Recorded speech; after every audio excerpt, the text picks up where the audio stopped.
Welcome to Kate's Books and Crannies. Today I am working on a school project, but not just any school project.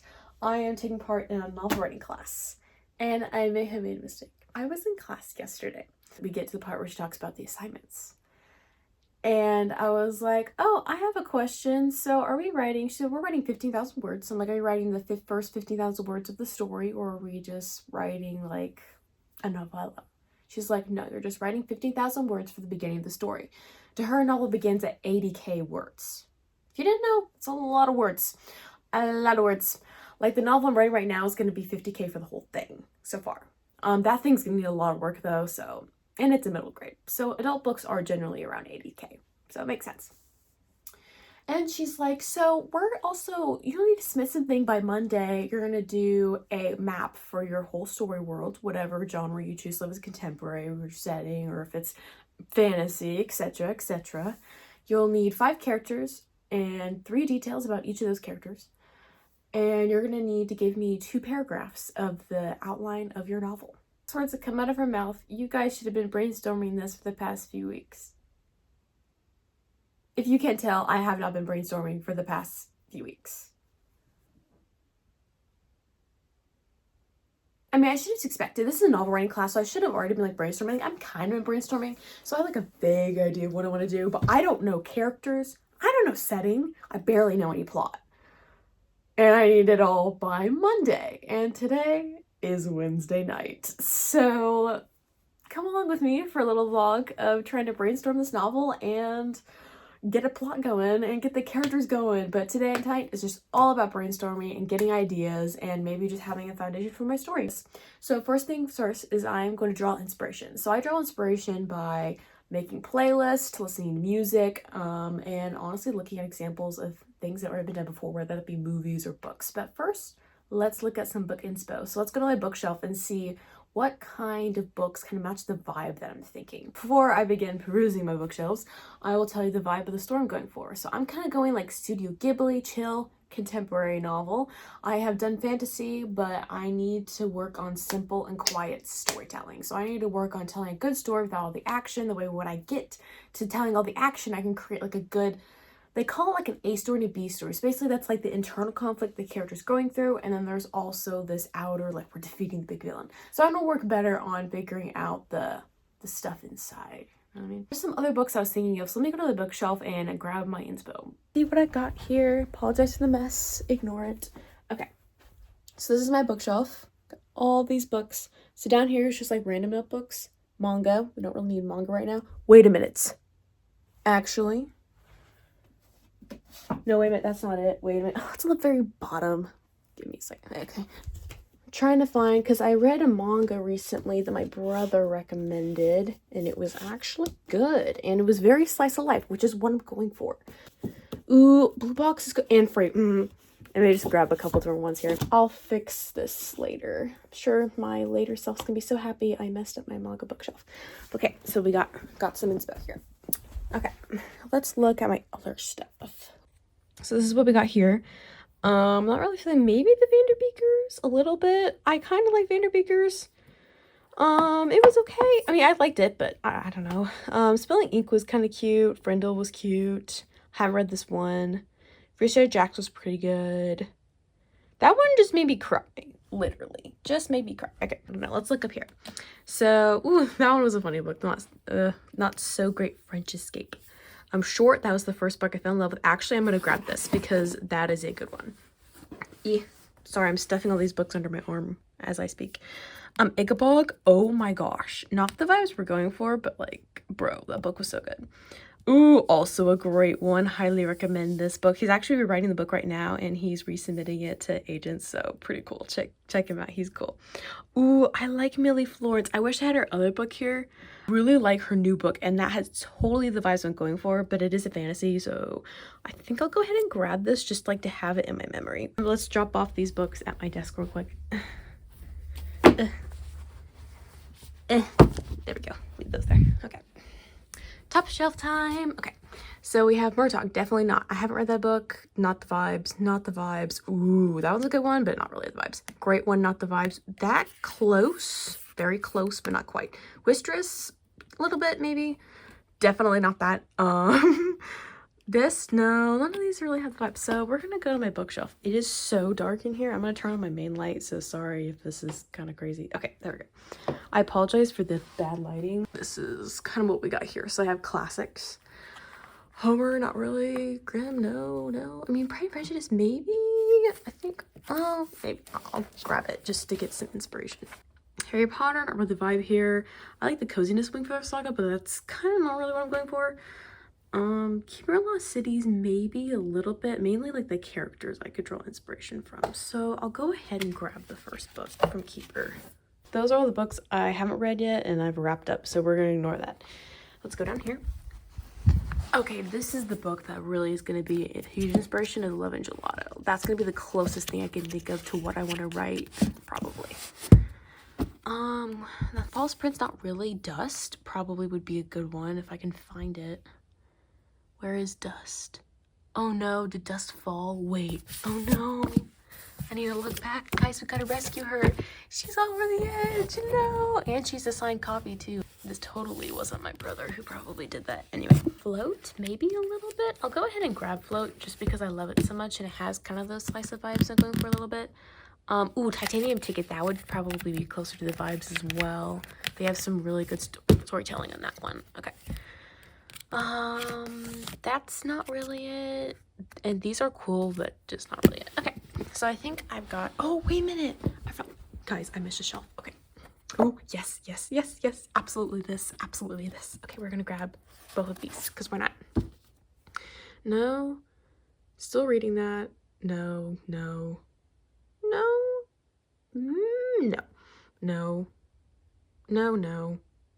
Maybe. This one. Okay. There we go. Okay. To the desk we go. Okay, we are back to the desk with all my inspo. Let's go. The story I'm telling, I kind of want it to be a young adult story. The closest thing I can think of is this is probably the closest thing I can think of to what I want to write. Mix this with Studio Ghibli and then probably minus some of the romance, because I'm really not gonna have romance be a focal point of the story. I want it more to be like a friendship kind of thing going on. Some like romantic, a little bit. It's fine. Titanium Ticket is very wholesome, surprisingly, from being a middle grade book. There's really good storytelling in this, and it has a good character arc. Basically, this kid, he's kind of mistreated, but yet he really finds his way, and he has to fight back against adversity, and the ending will make you tear up. So this is definitely kind of the vibes I'm going for, yet it's still very fun and lighthearted, and that's why I think there's some serious themes in Love and Gelato too, but I want to write a book that's still deep, but yet is not like, oh, I want it to be fun still, but yet have those deep moments still happen, still be authentic, but yet I don't want you being depressed at the end either, right? So there's a big difference. Float. This is almost like too funny, if I think, for what I want to do. So I may put this in the Discord pile. Adventures of Waffles, I definitely want something with this like cozy adventure vibe. Dust, definitely Dust, because this is a young adult book and it deals with deep themes, but yet there's still this fun of magic around it. Obviously this is fantasy and I'm not doing any fantasy, but I definitely want to take some of the real life elements from the story because the character arcs are like so good. Pride and Prejudice, obviously very romantic, but they have some fun relationships and dynamics. I think that'd be fun to put into a novel like this, so we're gonna go ahead and use that too. Keeper Lost City is also characters. I love how they interact, and this is definitely a little bit younger, so I feel like this will be a little more applicable for what I want to do. And then Penderwicks, definitely also very good relationships. They're all friends, but they're also family. Two other books.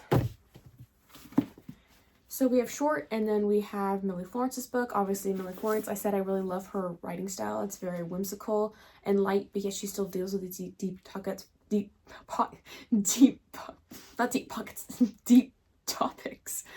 for a younger audience, which I love how she does it. I think she's really great. I would check out her new book called The Mage Pocket. That's probably why I was mushing those two words together, because it was so good. Keep an eye on her. She's a cool author. But anyway, Short was one of the first book I fell in love with. Ironically, I read it recently and I don't like it as much anymore, but I loved it as a kid, and I think it has she actually goes to a college, so there is a little bit more sometimes older characters in it, but she herself is a younger person, so. But it still has some themes I want to kind of For manga examples, I am looking at Blue Box. This is definitely more romantic, but they're in high school. This is late high school. They feel like college sometimes, but I definitely want to draw some of the kind of real life dynamics in this one. And some of the just like the funny, humorous things that would only happen in manga, if you know. Oh my gosh, my brother introduced me to this recently and I absolutely love it. It's Fragrant Flower. The first season's on Netflix, completely clean. I highly recommend it. And it's super sweet. There's romance in this, but there's also like real life relationships. So I'd love to do something like this. This is honestly probably the second like close example I can think of what I want to do, but like in book form, right? And then the last one would be this book. It's a manga. And it's also clean that I can remember. I think they mentioned alcohol or something in it at some point. But this is also very wholesome. There's maybe they're alluding to maybe a little romance in this, but not like a ton. This is really just this guy trying to figure out his life. He's like just post-college, I think. So he's like maybe 20s, 30s kind of age. And he's taking care of his sister or cousin, I think sister, maybe, who is in college, and she's trying to figure out her life out, and it's just really wholesome and it's very relatable. And so this is kind of one thing I want to put, but in book form. And how can I do that? That is an excellent question. So obviously I know what kind of story I want to tell. I want to tell a young adult story about probably a girl, because I'm a girl. I'd rather do a girl point of view, so one POV, a girl point of view. I don't know if I'm going to do it in first person, second person. We're going to address that later. Right now, I'm actually first person. I love first person. We're going to do first person so far. I kind of wanted to do a story of a girl at community college, but that's like what I'm in right now. So I don't know if it's like too close to home kind of thing. I think about doing something like that. That's where getting to the specifics, I know like generally what I want to do, but my specifics, I'm so lost. I don't know what to do. Because I've never attempted contemporary. You know why? Because I always make it too much like my real life, which I think is okay. Like Louisa May Alcott, she did that to some extent, and authors do that all the time. But I don't know, I just always thought I'd have this epiphany of like, oh, I'll write this story that's like different than my life, to where people won't be like, she's writing an autobiography, you know, kind of thing. Because one time I was going to write a contemporary story, and then I talked to my family about it, and yeah, it was basically an autobiography. So I want to do something obviously more fictional than that. But I'm not really sure what to do. I'm a theater kid, so part of me wanted to write about being in theater, because I think that'd be fun, because theater kids are quirky and they're fun, and you learn a lot in that. I've learned a lot in that experience. Like I said, community college, I've learned a whole lot. I'm in part of my first kind of club right now, so that's fun. But I don't know, and I kind of wanted to write a story about a season I'm in right now, but it's hard because people sometimes advise don't write the season you're in, because when you're out of it, then you feel like you can write it more accurately, which I totally agree. But part of me just wants to write it. I don't know. It's hard. But I have to have like some central plot. So something these have in common, like here, this one. Here, I'm not going to bother to pronounce it. This one, he's a kid. He got this house from this grandma that took a liking to him, and now he's living in it, and his sister is living with him, and they're just trying to figure out life. So very simple plot overall. There's more to it than that. But overall, that's the plot. Very simple. Keep track of it, straightforward. And I want to write a simple plot. I don't want to get into the weeds too much with this kind of story. I want to create a simple story, but something that's still deep and good. So, because I have a really hard time of like adding all these plot points in, because I am a fantasy writer. So this is definitely out of my comfort zone. But I'm excited. I think it'll be fun. It'll be hard, but good. And obviously this one, the girl, basically, I haven't read the whole manga, so I don't know all the backstory, but this guy, basically, people think he looks really scary, but there's this girl who has a crush on him. It's very cute, because he's actually a really nice guy when you get to know him. And he never really had friends when he was younger, because people were like, oh, you're weird. I know. But that's why I love the story, because they go into, he actually makes friends, people who appreciate him. There's other characters who also go through that. Like, guys, so relatable. I love it. And that's kind of the story I want to create, something relatable so they can draw from my own experiences. I've had a friend since I think I met her in like elementary school. I did meet her in elementary school, and it took a while. Like when I first met her, I was like, I don't know if I like want to be friends with you. Then I got to know her, and she became my best friend. In 6th grade, she moved away, and now she lives in Texas. And ever since, I've been FaceTiming her almost every week, every other week. And that was like when we were 7. No, maybe not 7. That was too young.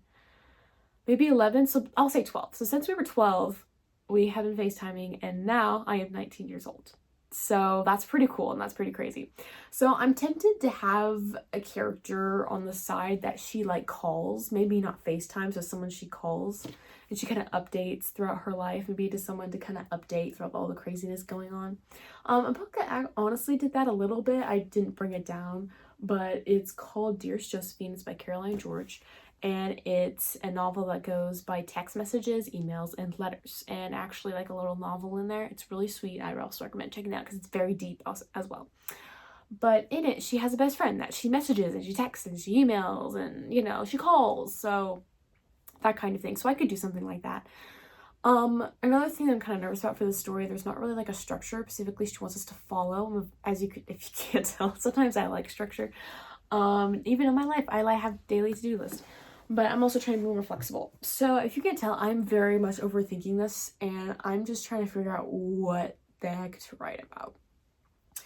So I'm just gonna write some things down. Let's figure this out. Okay, let's write some things down. I'm just gonna take out this notebook here, and let's open her up, and let's just write things that I like.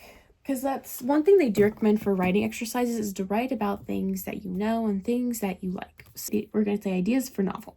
Well, I'm going to put this novel number 2 because technically I am almost done with my first novel, but I just haven't finished it yet, and technically this will be my second one. Long story short, I'm going to have a video out about that at some point, but we're not talking about that right now. So what are some things I just talked to you guys about? I talked to you guys about how I like stories so I want it to be a simple plot. So we're going to do a simple plot. And I want it to be one point of view, one POV. So you're only going to see this story through one person. And that will be a girl. So I'm going to put girl. Age. I don't usually like to write characters who are older than me, probably younger than me. So I'm 19.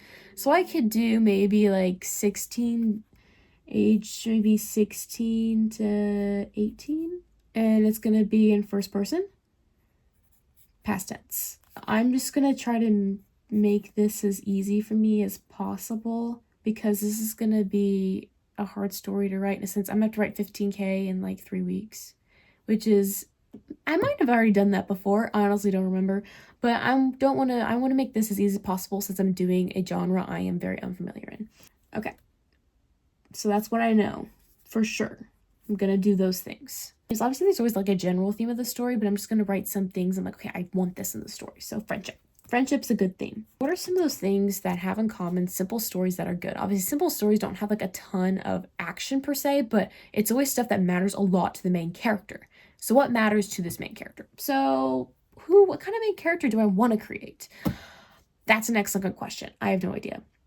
Let's think. So I want to write so basically I'm writing a coming of age story. I grew up as a homeschooler, so I don't really know if I want to do anything in high school because there's a lot more homeschoolers out there nowadays, but I don't know if I want to go niche down that much. I want this to be pretty relatable overall. That's why I feel like community college would be good because it's a little more niche down, but yet it's still relatable enough, right? Because everyone's had the experience at least being on a college campus, so there's that. And even if you haven't been on a college campus, if you've been to high school, if you haven't been to high school, I mean, you can relate to this kind of stuff, like generally. Because deep down, whenever it happens in a story, you can still relate to a character. Like if you feel lonely, and a character feels lonely, maybe their situation is completely different, but it's just there's something about that relationship of, oh my gosh, I've been through something like that too. And that's where the connection between the writer and the reader comes in, and it's just beautiful. Anyway, so I want to do something like that. Maybe should we brainstorm our main character? Let's do that. We're going to create a main character. So I'm going to take this off. We'll work on this a little bit later. Protagonist. Wait a minute, guys. I have story dice. We got to use my story dice. So this is what it looks like. So basically you shake it up and then it has like different things, like certain dice are for plot, certain are for characters, some are for setting. So let's try it out. There's a whole instruction manual, but I'm not going to go over right now because it's late. Okay. And I got school tomorrow. So these are character building dice. And then there's some like other elements here. Let's do our character dice. So there's like social identity, character flaw, inner strength, and like entity type. So let's start with the first one. So the character is a very brave person. Very brave. I don't know if I want a brave person or not, to be honest. Okay. Or maybe she is brave, but her bravery comes from a different area than normal. The wheels are turning. Okay. This character is a leader, a natural leader. I don't know, I'll have to put a pin on that one. This character is very stubborn. Stubborn characters are annoying. I don't know if I want a stubborn character. I'll have to think about that. And a monster. What if I am a monster? Ruthlessness is mercy upon. They're conniving. Now, she's not conniving. Come on, she's not. We know that. Stubborn again. Maybe I should just do stubborn. This dice really wants it to be stubborn. Envious. Oh. Comparison. Oh, that hits me in the chest. Okay. Maybe comparison. Comparison might be good.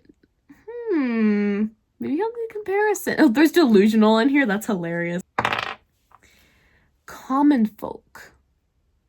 So basically, she's average. Girl, she's becoming so relatable. Maybe. I don't know. I have to think about it. So she's brave. She compares herself a lot, and she's average. Ouch. That's a painful recipe. And it's a good one, though. It's good for self-discovery to kind of have that. So I'm going to put self-discovery in there. Self-discovery. So if she has a journey of self-discovery, what is she discovering? What is her problem? What is the shard of glass, as the fancy term of the character's big flaw, right? So what is the big flaw?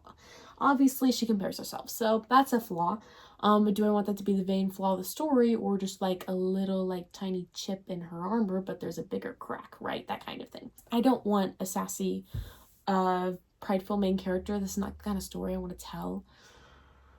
What kind of story do I? Obviously, I want a story, a girl who was trying to make friends.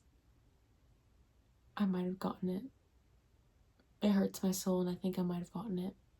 It might be good. It's gonna be awkward, but it might be good. So we have a theme of friendship. And her goal in community college is to make friends. That's her goal. Every story should have a goal. And her goal is to make friends. I think I could do that. So goal. Make friends. So I would say she's probably a little awkward. Maybe if her goal is to make friends, she's probably not very socially adept, right? So maybe she's a little socially awkward. But I don't know. So she is brave, but like in an unusual way. She compares herself a lot. She's pretty average. Her journey is self-discovery. Her goal is to make friends, and she's kind of socially awkward.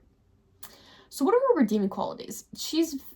There's not a ton of redeeming. I mean, there are, but like you can tell she's socially awkward and she compares herself very easily, like we all do, right? Kind of giving Mr. Darcy vibes, but not like so dark and brooding, right? But we gotta make, if you give character flaws, you also gotta give them things for the characters to like. So what can we like about this character? Is she honest? Is she blunt? Does she sugarcoat things? Is she somewhere in the middle? Does she overthink a lot? She's gotta be an overthinker. Oh my gosh, she's awkward. She's gotta be an overthinker. So she overthinks. I need to stop giving her flaws. I need to give her like cool things, good attributes. So what's another good attribute I can give my character? Let me think of some of my favorite characters. So let's think about the character in this one. And this guy, he's like so positive. He's so wholesome. He's so positive. And people like him. He's not really socially awkward because, well, like it's funny because like with normal people, he's not socially awkward, but with girls, he's very socially awkward. So there's that like contradiction, and I love that. So this girl's probably, she's socially awkward and she overthinks. Maybe she's like has a problem with kind of maybe self-identity. Maybe she's a little insecure. So maybe she's very observant and she's very kind, right? So she's observant. And she likes to help people in little ways, right? Is she an extrovert? Is she an introvert? Is she an ambivert? I'm probably gonna make her an ambivert. She's becoming very like me. This is not good. She's probably more shy than I am though. So I would say she leans into the introvert side. Maybe she's just practicing, trying to be a friend, trying to be more extroverted, putting herself out there. Maybe she fails a few times. Maybe she wins, that kind of thing. What are some, I need another good quality. Good quality. So what's one of my other favorite characters who's a girl? I love Sophie from Houseman Castle. She's also very insecure, but then she becomes an old lady and she loses those insecurities because she's like, I'm not pretty. I want her to not be pretty. I want her to be a 7 on the good looking hotness scale. I'm probably like a 7, maybe, I might be too generous right now because I'm not wearing any makeup, but like if I wear makeup and I'm like dressed up, I like bump up to an 8 maybe, or like at least a 7.5. But I want a character who maybe she looks average, you know, she's just a girl. She's just a person. She's not a model. She's kind of socially awkward, but she tries anyway, right? So maybe she has some grit. She has some determination, right? So maybe she does have some grit. So I'll put grit in there. Maybe she's brave because she does get nervous. She does overthink. She gets nervous, but she does it anyway, right? So maybe that's her form of bravery. So I need to find, like, I'm always saying giving her flaws, and flaws are good, but I also want to give her qualities people are like, oh my gosh, I want to be more like that. Because I look at my friends kind of the same way. Because I have friends where I was like, when I first met them, I was like, oh my gosh, they're absolutely perfect. Like, and I felt really flawed. But then as I got to know them, they felt more human to me, right? And I was like, oh my gosh, I totally understand them now. It made me understand them so much better. And also made them appreciate them so much more. It's made me realize how much hard work and dedication went into making them who they are today and how amazing they are. And it makes me appreciate my friends. But looks like now I have definitely more of a start than I did before. Obviously, I hope some of the things that I did will help you in your brainstorming as you're brainstorming stories. Or if you're not a writer currently, maybe you'll be like, I kind of want to start writing something now. Or if you're like, I'm definitely not a writer, hopefully you enjoy just the behind the scenes of the process. And thanks for following along, and make sure to subscribe if you want to chill with me as I write stories and I read a lot of books. So I'll see you guys later.